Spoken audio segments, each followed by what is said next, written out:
Ja, Leute, herzlich willkommen zu einem wunderschönen neuen Video auf diesem wunderschönen Kanal. Ich hoffe, euch geht's gut, mir geht's gut. Heute geht's mal wieder rund um die Trainerdiskussion. Es wurde viel gesagt in den letzten Tagen. Es wurde vor allem gestern viel gemacht und auch getan und ein klares Statement hinterlegt.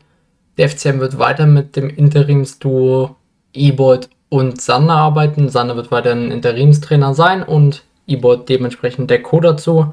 Das ist für mich die aktuell richtige Entscheidung, wenn man keine andere Lösung findet. Und da das auch bis jetzt positiven Effekt gab, habe ich damit kein Problem. Wir gucken uns dementsprechend auch gleich die Statistik an zwischen einem Fiedler-Spiel und einem Sander-Spiel, was sich verbessert hat. Wir vergleichen damit die Spiele Elversberg und Darmstadt und noch das Karlsruhe-Spiel. Schauen dann mal so ein bisschen rein, weil ich glaube, Karlsruhe kann man vielleicht noch ein bisschen besser vergleichen. Und dann sehen wir mal, ob wir da zu einem Schluss kommen und auch vielleicht was Positives finden. Wie gesagt, ich habe aktuell so mitbekommen, viele sind negativ darüber eingestimmt, dass Sander bleibt. Aber sind eher weniger als die positiv eingestimmt sind. Es gibt auch welche, die skeptisch sind. Also eigentlich immer, was man alles dabei hat, das ist ganz normal bei jedem neuen Trainer, bei jedem neuen Spieler. So ist es nun mal. Wir schauen ganz normal drauf und dann geht's los, würde ich sagen.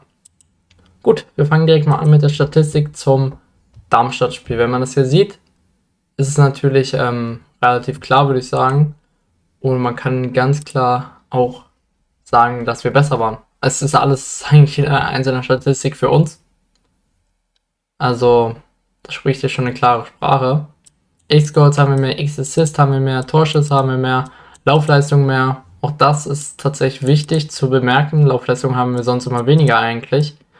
Gespielte Pässe haben wir mehr, angekommene Pässe haben wir auch mehr, Flanken mehr, angekommene Flanken mehr, Dribblings mehr, erfolgreiche Dribblings mehr.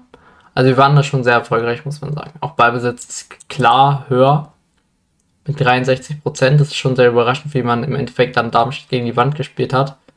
Und dann auch eigentlich definitiv einen Sieg verdient hätte in dem Spiel.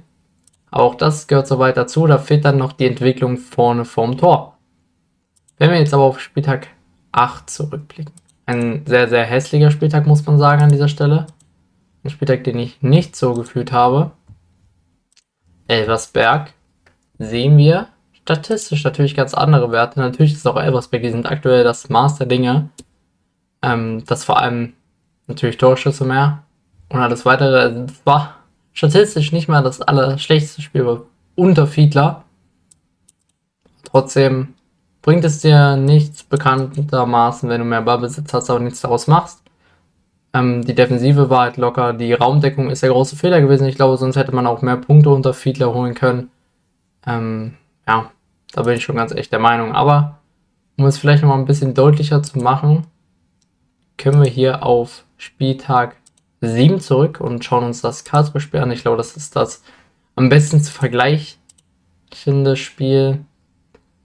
Hier sind die X's klar für Karlsruhe, aber X-Goals, wenn du 2,5 hast, musst du definitiv einen machen. Das ist halt einfach so.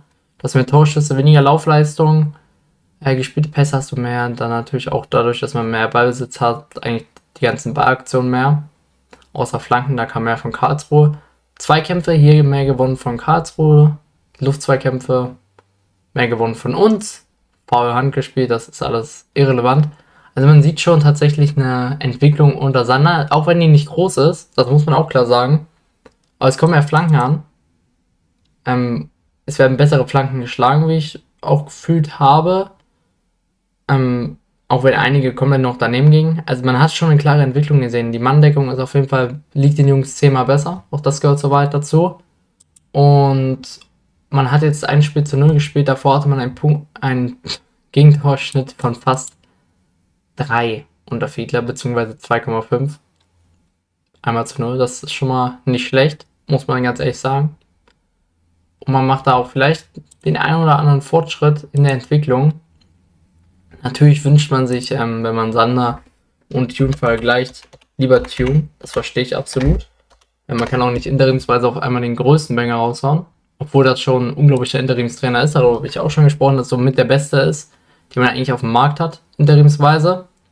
Wenn man das hier natürlich anschaut, spricht das natürlich auch eine klare Sprache über seine Geschichte bei Fortuna Düsseldorf mit einem 1,7 Punkteschnitt. War immer nah am Aufstieg dran. Aber Sander sollte man auch definitiv nicht unterschätzen, auch wenn es länger her ist, hat er definitiv das noch in sich, dass er ein sehr, sehr guter Trainer ist. Das hat er jetzt auch schon bewiesen nach einem Spiel, das merkt man, wie man auftritt, wie man spricht. Das macht vieles aus, wie ich finde. Hat den ersten Punkt geholt, hat eine U23 absolut top entwickelt, auch das gehört zur Wahrheit dazu und das gehört auch ganz wichtig zu ihm dazu und das muss man klar ansprechen. Ich denke schon, dass er die Qualität hat, den FCM nach vorne zu bringen. Wie genau das klappen wird, ob das genau klappen wird, werden wir dann sehen. Es soll bis Bochum so sein. Und daher werden wir sehen, ob der FCM die gewünschte Entwicklung hat oder nicht. Dann würde ich sagen, schreibt eure Meinung gerne in die Kommentare, lasst ein Like und ein Abo da und damit ciao Leute.